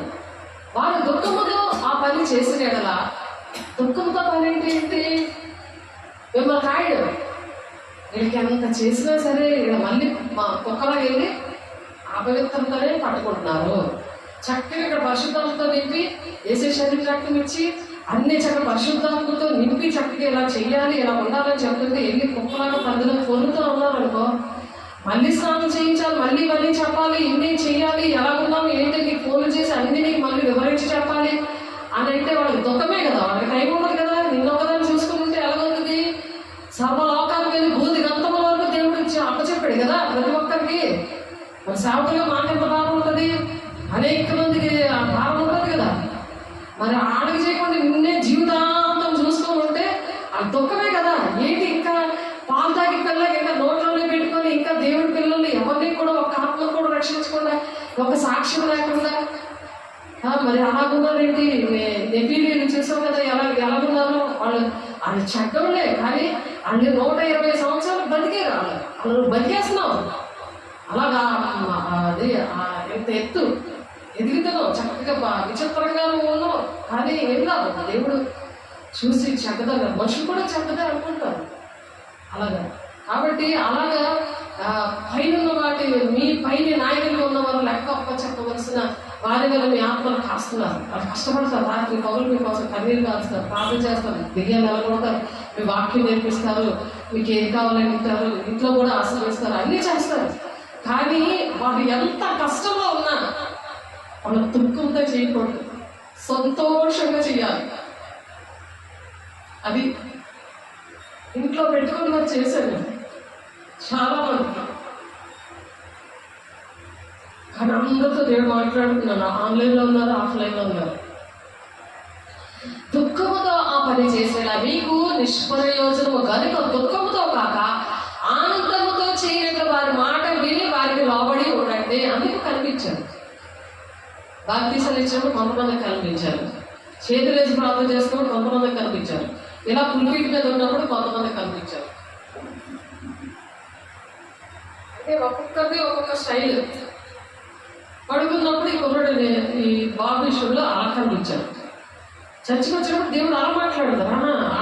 ఆ వాక్యం సాక్ష్యం అనేది ఏంటి? బూదిగంపలో ఎందుకు చెప్పన్నారు? అనేకమైన దేశం అంతా పాడైపోతుంది. ఎలాగా సాకులో దేవుడు ఉండాలి. ఆ వాక్యము చెప్తున్నప్పుడు రోగాలు స్వస్థతలు రావాలి, ప్రకటిస్తున్నప్పుడు క్యాన్సర్ పేషెంట్ ఎందుకు రక్షించబడ్డారు, ఎందుకు దేవుడు రక్షించారు, ఆ ప్రకటన అనేది చాలా క్లియర్గా ఉంది. అందుకని అక్కడ క్యాన్సర్ పేషెంట్ వాక్యం చెప్తున్నప్పుడే క్యాన్సర్ పేషెంట్ స్వస్థత వచ్చింది, చనిపోతుందని అనుకున్న ఆమె దేవుడు అలాగా ప్రార్థన చేయమండి అంటే వాక్యం విను స్వస్థత వస్తుందని నా నోట్లోంచి ఆ ప్రవచనం మాట వచ్చింది. అంతే, వాక్యం విన్నాక స్వస్థత వచ్చిందని ఆమె సాక్ష్యం ఇచ్చింది ఇంగ్లాండ్లో.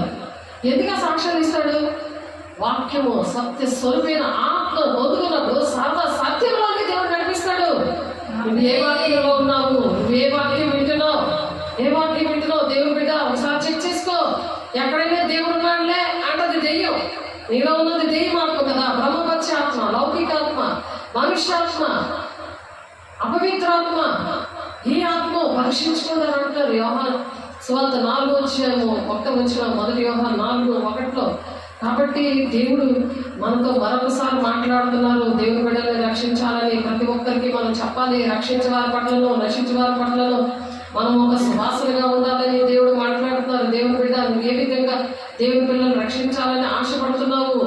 దేవుని వాక్యము మరి ఎంత బలమైనది, అది శుద్ధి వంటిది. ఒకసారి నొప్పి వస్తుంది, ఒకసారి నీకు బాధగా ఉంటుంది, కానీ దైవోపదేశం వలన గద్దించాలి, బుద్ధి చెప్పాలి, శిక్ష వేయమని ఉంది. కాబట్టి ఏ విషయంలో నువ్వు బాధపడలే సరే, పిల్లలు కూడా కొడతాము, కానీ వాక్యము కొంతమందికి అది బాధకరంగా ఉన్నా సరే వాక్యం అనేది దేవుడు, సేవకులు కాదు, దేవుడు. అందుకే ఇర్మియా 17:16 ఏం చెప్పారు? ఆయన నీ సన్నిధిలో నా మాటలోనే ఆయన చెప్పారు. ఆయన కాపరి, మనందరికీ కాపరి ఆయన. నీ కాపరిగా ఉండడం నేను మానలేదు. ఘోరమైన దినాలు చూస్తావు. ఏంటది? విడవబడిన సంఘంగా ఉండిపోతావు. అంత్యక్రీస్తు దగ్గర వాడు ముద్ర వేయించుకుంటేనే బతికిస్తాడు, లేకపోతే వాడి చేతిలో చచ్చిపోయి దేవుడు రాజ్యానికి వెళ్ళాలి. అటువంటి చాలా శ్రమలు ఉన్నాయి. అటువంటి శ్రమలు రాకుండా దేవుడు ఏంటంటే సిద్ధపరుస్తున్నాడు. ఆ సిద్ధపరిచే సంఘంలో ఉండాలని దేవుడు మాట్లాడుతున్నారు ఇక్కడ. అవన్నీ కూడా దేవునికి ఎన్నో వందనాలు చెల్లించాలి. దేవుడు వాడుకుంటున్నాడంటే నాకేంటి రాదు అసలు. పరిశుద్ధాత్మ దేవుడే మిమ్మల్ని ప్రేమించి, నన్ను ప్రేమించి, నన్ను ఆదరిస్తూ, మిమ్మల్ని బలపరుస్తూ, సాక్ష్యాలతో, వాక్యంతో సరిచేస్తూ మరి దేవుడు మాట్లాడుతున్నారు. అది 1 కొరింథీ 2:2 ఉంటుంది. ఆ మాట చూడండి ఒకసారి. 1 కొరింథీ 2:2 ఆ మాట ఉంటుంది. అలాగా సాక్షి ఎవరో సాక్ష్యాలు చెప్పడం కాదు, మన సాక్ష్యాలతో మనం బోధించుకోవాలి. మనం ఎలాగ నడుస్తున్నామో అది టాలీ చేసుకోవాలి. మన ఆత్మీయ పిల్లలు, మన కుటుంబము ఎలాగుందో అలాగే టాలీ చేసుకోవాలి. వాక్యం చెప్పడం కాదు. అద్భుత కార్యాలు కూడా దేవుడు చేశాడు, ప్రకటించాడు, అద్భుత కార్యాలు చేశాడు. ఆయన బోధ విని అనేక మంది ఆశ్చర్యపడ్డారు. ఆయన ఎంతో ధైర్యంతో, అధికారంతో బోధించాడు. అక్కడ అధికారం ఇచ్చింది ఎవరు అనుకుంటున్నారు? పరిశుద్ధాత్మ దేవుడు. ఎవరికి భయపడకుండా బోధించింది ఎవరు అనుకుంటున్నారు? పరిశుద్ధాత్మ దేవుడు. అలాగే కంచి ఉంటుంది. జకరయ్య 9:8 ప్రకారం దేవుడు కంచి వేస్తాడంటాడు. పరిశుద్ధాత్మ దేవుడే మనకి కంచ. కాబట్టి ఇంటిని గురించి దేవుడు తనను ప్రేమించే వారి వరకు ఏమి సిద్ధపరిచినా అవి కంటికి కనబడలేదు, చెవికి వినపడలేదు, మనుషుల హృదయానికి గోచరం కావు. ఇవి ఇటువంటి మాటలు గోచరం కావు. దీన్ని కూడా అక్షరార్థం చెప్తారు. అక్షరార్థం అంటే శరీరానుసారంగా చెప్తారు. అలా చెప్పకూడదు. పరిశుద్ధాత్మతో నింపబడిన వాళ్ళ వాక్యం వేరేగా ఉన్నది. ఇది దేవునాత్మకు సంబంధించిన వాక్యము. మనకైతే దేవుడు వారిని తన ఆత్మ వల్ల బయలుపరుచుతున్నాడు. అది కంటికి కనబడదు, చెవికి వినబడదు, అది హృదయానికి గోచరం కాదు. అది దేవునాత్మ విషయం. అది దేవుడు ప్రేమించే వారి వరకు ఇటువంటి సాక్ష్యాలు ఇస్తాడు. అది ఎవరికి కూడా కనబడదు, వినబడదు, వాళ్ళకి అర్థం కాదు. అది ఆ హృదయానికి అసలు అర్థం కాదనమాట. అది దేవునాత్మ పొందుకున్న వాళ్ళు మాత్రం చాలా బలంగా ఉంటుంది. దేవునికి మహిమ కలుగు కాక. మనకైతే దేవుడు వాటిని తన ఆత్మ వల్ల బయలుపరుస్తున్నాడు. ఆత్మ వల్ల బయలుపరుస్తున్నాడు ఈ మర్మాలు. లేకపోతే అంతకుముందు ఏమి తెలిసేవి కాదు. దేవాన్ని నాకు భక్తి నేర్పించంటేనే దేవునాత్మను ఇచ్చాడు. దేవునాత్మను పొందుకున్నాకే నేను సేవకురాలు అవుతాను, పాస్టర్ అవుతానని తెలియదు నాకు. ఆ వరాలు ఉన్నట్టు తెలియదు. ఈ అభిషేకం వినకుండాదని తెలియదు. అపోస్తలుల 11వ అధ్యాయంలో పౌలు అడుగుతాడు కదా, మీరు బాప్తిజం తీసుకుంటే మీరు పరిశుద్ధాత్మ పొందుకున్నారంటే వాళ్ళు ఏమంటారు, నేను పరిశుద్ధాత్మ దేవుడు పడాలని సంగతే తెలియదు. అలాంటి క్యాండిడేట్ నేను. కానీ దేవుడు ఎప్పుడైతే తీర్మానం చేసుకున్నానో, దేవా నా జీవితం అంకిస్తున్నాను, నాకు భక్తి నేర్పించు అని అడిగినప్పుడే దేవుడి మర్మాలు నేర్పించాడు. అదే మనకైతే దేవుడు వాటిని తన ఆత్మ వల్ల బయలుపరిచున్నాడు. ఆ ఆత్మ అన్నిటినీ దేవుడి మర్మంలో కూడా పరిశోధిస్తాడట. ఎలాగా ఒక మనుషుల సంగతులు అతనిలో ఉన్న మనుషాత్మ కానీ మనుషులకు మరి ఎవరికి అర్థమవుదు. అందుకే అర్థమవుదు. మనుషాత్మ వారికి వాక్యం అర్థమవుదు. అలాగే దేవుని సంగతులు దేవుని ఆత్మకే అర్థమవుతాయట. అలాగే అర్థమవుతుంది. దేవుని వల్ల మనకు ఆయన దయచేసిన లౌకిక ఆత్మ కాక దేవుని యొద్ద నుండి వచ్చే ఆత్మను మనం పొందుకున్నాం. లౌకికాత్మ కాదు. లోకం కోసం, లౌకిక విషయాల కోసం మనం ఆలోచించము. దేవుడు చేస్తాడు. ఒక నిరీక్షణ, ఒక నమ్మకం. ఆయన తోడై ఉంటాడు, ఆయన నాతో మాట్లాడుతున్నాడు, నేను వినాలి అనే జ్ఞానం ఇస్తాడు. మనుష్య జ్ఞానం లేక మాటలతో కాక ఇలా బోధించాలి. మనుష్య జ్ఞానం లేక మాటలతో కాక ఆత్మ సంబంధమైన సంగతులు, ఆత్మ సంబంధమైన సంగతులతో సరిచూచు. నీకు అందుకే సాక్ష్యం ఇస్తాడు. నీకైనా నాకైనా ఎందుకు సాక్ష్యం ఇస్తాడు? సరిచూచుకోవాలి. వాక్యము నీ సాక్ష్యము, కళ, దర్శనము, ప్రవచనము ఏదైనా సరే అది సరి చూసుకోవాలి. అలాగా సంబంధమైన సంగతులు, ఆత్మ సంబంధమైన సంగతితో సరి చూచు. ఆత్మ నేర్పు మాటలతో ఆత్మ నేర్పిస్తున్నది. మీ అమ్మ నేర్పించిందా అని అడుగుతారు. చెప్తారు వాళ్ళందరూ కూడా. మీ నాన్న నేర్పించాడా? మీ సేవకురాలు నేర్పించిందా? చెప్తారు. సాతాను ఎదురు మాట్లాడతారు. కానీ ఇక్కడ ఏముంది వాక్యం? దేవుడు వచ్చి మాట్లాడుతున్నాడు నేను బలపరచడం. దేవుని బిడ్డ, దేవుడికి మహిమ కలుగును కాక. ఆత్మ సంబంధమైన సంగతులతో సరిచూచుచు. ఆత్మ సంబంధమైన సంగతులు నీ జీవితంలో, నా జీవితంలో జరిగే కదా సంఘంలో. అవి సరిచూచుకో. మరి ఏదైనా కోరడానికి సరి చేసుకుంటా, కానీ జీవితంలో సరి చేసుకోగా. నీ దేవుడు నీతో ఉన్నాడు, నీకు తోడే ఉన్నాడు అంటే నీకు బలమా కదా? నీ పిల్లల్ని బలపరుస్తావు కదా. నీ కుటుంబాన్ని ఇంకో కుటుంబం దగ్గర కాదు, ఇదిగో నా జీవితంలో ఉంటుంది, నన్ను బాగు చేశాడు, నన్ను ఎలా నిలబెట్టుకున్నాడు, నన్ను ఎలా ఆశీర్వదించాడు అని చెప్పగలవు కదా. అందుకు ఇస్తాడు సాక్ష్యం. మంచం కింద కొంచెం కింద పెట్టడానికి కాదు. చెడ్డదాసుడా అంటున్నాడు వాళ్ళు పాతాళంలోకి పండుగ వద్దుగా ఉన్న దగ్గరికి తీసుకెళ్ళిపోండి అని ఆర్డర్ వేసేసాడు. అక్కడ మీరు వాక్యం చదవండి. ఆత్మ నేర్పు మాటలతో వీటిని గురించి మేము బోధిస్తున్నాం. బోధ ఎలా ఉండాలి? వీటిని గురించి బోధించాలి. ఎవరి కోసమో బోధించకూడదు. నీ జీవితంలో నిన్ను పిలుచుకున్నాక నువ్వు ఎలాగ చేస్తున్నావు, తండ్రి చిత్తంలో ఎలాగే నడుస్తున్నావు, అది బూదిగంతం వరకు తెలియాలని నీకు ఒక సాక్షి ఇచ్చాడు, నేను అభిషేకించాడు, నీకు ఆ వరాలు ఇచ్చాడు, నీకు అలాంటి ధైర్యం ఇచ్చాడు. దేవుడు నిన్ను అలాగ ఆశీర్వదించాడు. దేవునికి మహిమ కలుగును గాక. ఇక్కడ మత్తయి సువార్త 12:28 దేవుని ఆత్మ వలన దెయ్యములు వెళ్ళగొట్టిన ఎడల దేవుని ఆ రాజ్యము నిత్యముగా వచ్చి ఉన్నది. ముందు దెయ్యాలు వెళ్ళగొట్టాక వాక్యం అర్థమవుతుంది. కాబట్టి దేవుని రాజ్యం వస్తుంది. దెయ్యాలు వెళ్ళగొట్టింది ఎవరు అనుకున్నారు? దేవుని ఆత్మతోనూ దెయ్యాలు వెళ్ళగొడుతున్నాం అంటే దేవుని పరలోక రాజ్యమే భూలోకానికి వచ్చేస్తుంది. ఈ పరలోక మందున మా తండ్రి అనే ఆ ప్రార్థనలో అంత శక్తి ఉంది. రోజు చెప్తా ఉండాలి, నడుస్తూ చెప్తా ఉండాలి. దేవుని రాజ్యం నీలోకి వచ్చేస్తుంది. నువ్వు నడుస్తుంటే ఎక్కడ నడుస్తుంటే అక్కడ జయమిస్తాడు దేవుడు. నువ్వు క్లియర్గా ఎంత చక్కగా నువ్వు సాఫ్ట్గా చేసుకుని వెళ్ళిపోతావు. ఎంత కష్టమైన పని అయినా సరే, అలసిపోయాను, ఎంత పని చేయలేను, వాక్యం చదవలేను, పరిశుద్ధాన్ని పొందుకోలేను, వాక్యం వినలేను, ప్రార్థనకి లెగలేను అని నువ్వు అనవు. దేవుని రాజ్యం క్రియలు ఇవన్నీ కూడా ఈ విధంగా ఉంటాయి దేవుని బిడ్డ. కాబట్టి అది నేర్చుకోవాలి. యోహాను 6:43 దేవుడే నేర్పిస్తాడు. ఆత్మయే జీవింపజేయుచున్నది. ఆత్మే నువ్వు జీవించేలాగా నీలో చూడు, గాలి పంపు కొడతారు కదా సైకిల్కి, అది మెత్తగా అయిపోతే మరి బండ్లకు కూడా కారుకేంటి బండికేంటి అలాగ పంపు కొట్టేది జీవము. ఆత్మయే జీవింపజేస్తుందట. శరీరం కేవలం నిష్ప్రయోజనం. నేను మీతో చెప్పిన మాటలు ఆత్మయు జీవమై ఉన్నాయి. తండ్రి చేత కృప అనుగ్రహింపబడకుంటే ఎవడనూ నా యొద్దకు రాలేడు. అందరూ వచ్చి ఊరి మీద ఉన్న వాళ్ళు అందరూ కూడా నీకు ఒక కృప ఇచ్చాడు దేవుడు. దేవా నీ కృప నాకు చాలా అంటారు. ఎందుకు? కృప వెంబడి కృపకు నన్ను కాపాడిన నా యేసయ్యా, నన్ను కాపాడిన నా యేసయ్యా. ఎంత చక్కగా ఉంటుంది ఆ పాట. కృప వెంబడి కృప, ఆ కృపే తీసుకొని రావాలంట. ఆత్మ నేను మీతో చెప్పిన మాటలు ఆత్మయు జీవములైనవి, తండ్రి చేత కృప అనుగ్రహింపకుంటే ఎవడనూ నా యొద్దకు రాలేడు. తండ్రి దగ్గర నువ్వు గోజాడాలి.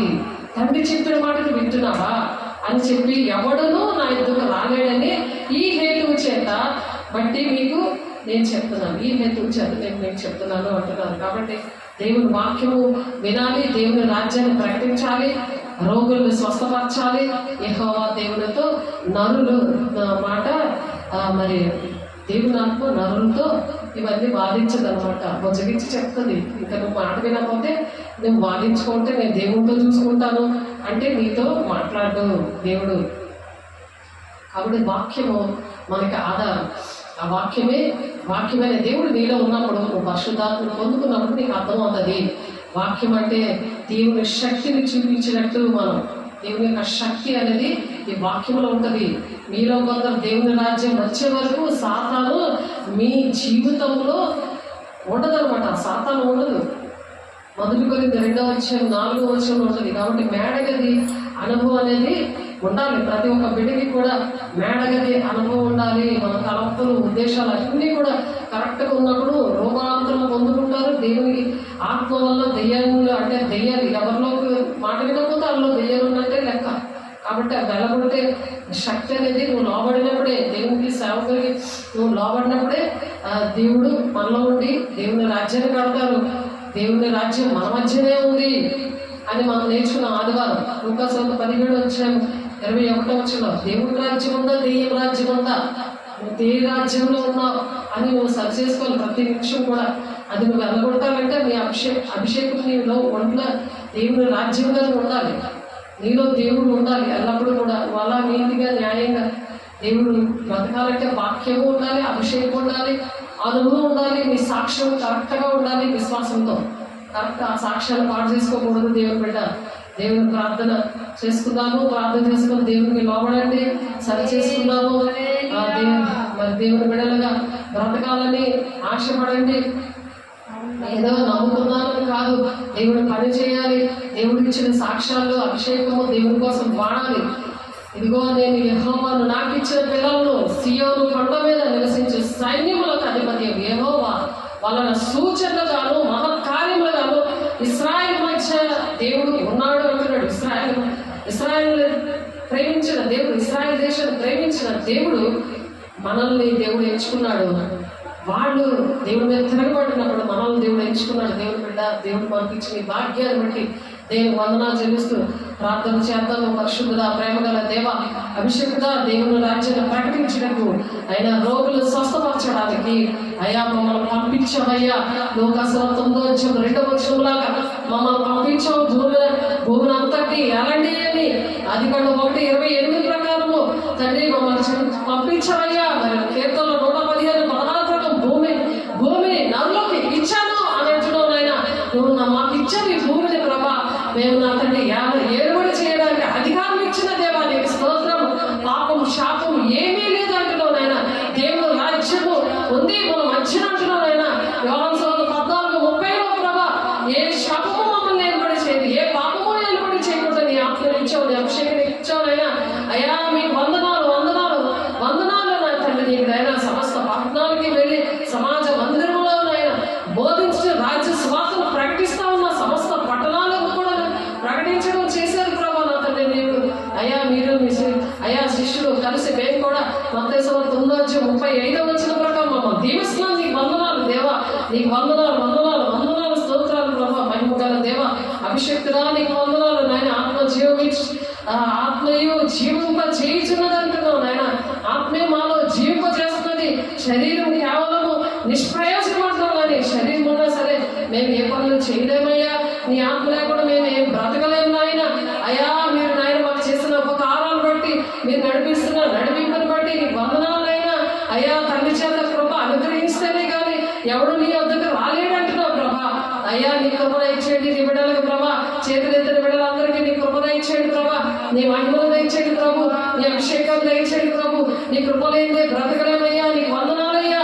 అయ్యా దేవుని రాజ్యం ప్రకటించడానికి, రోగులు స్వస్థపరచడానికి వాడుకుంటానని వాగ్దానం ఇచ్చావయ్యా. లోక 9:2 ప్రకారం మమ్మల్ని వాడుకోండి ప్రభు. మాకు ఇచ్చిన సేవ విషయంలో మీరు సహాయం దయచేయండి ప్రభా. Matthew 24:14 ప్రకారం నాయన మమ్మల్ని దీవించండి. ఎందుకు లేట్ అవుతుందంటే అయ్యా ఈ ప్రకటన ప్రజలు చెయ్యట్లేదు కాబట్టి అయ్యా నీ రాకడ ఆలస్యం అవుతుందని Matthew 24:14 చెప్తున్నాం నాయన. త్వరగా మేము పరుగులు తీసిన ఆయన గుడి వద్దకే పరిగెడతామయ్యా. అయ్యా మాకు సహాయం దయచేయండి, మాకు సహకారం ఇవ్వండి. నీ బిడ్డల చేతులెత్తిన బిడ్డలందరినీ వాడుకోండి.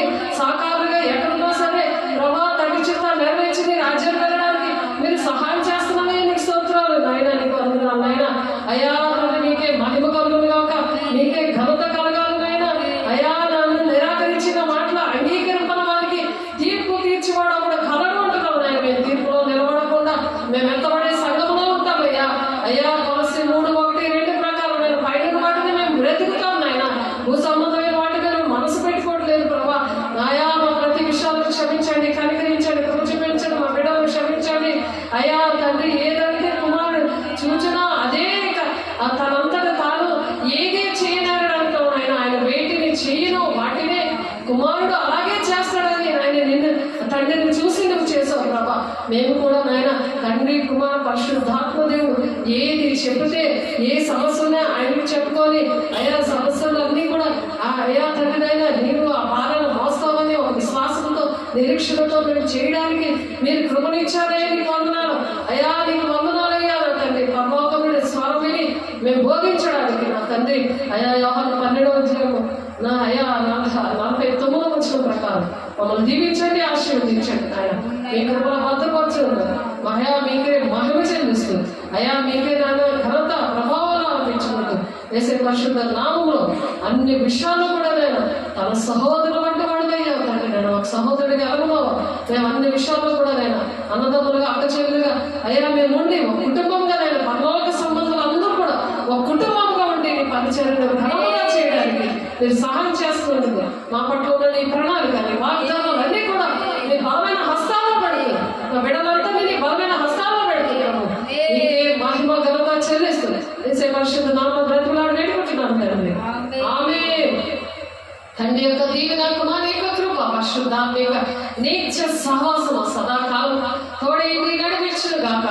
ఆమేన్ ఆమేన్ ఆమేన్. God bless you. దేవునికి మహిమ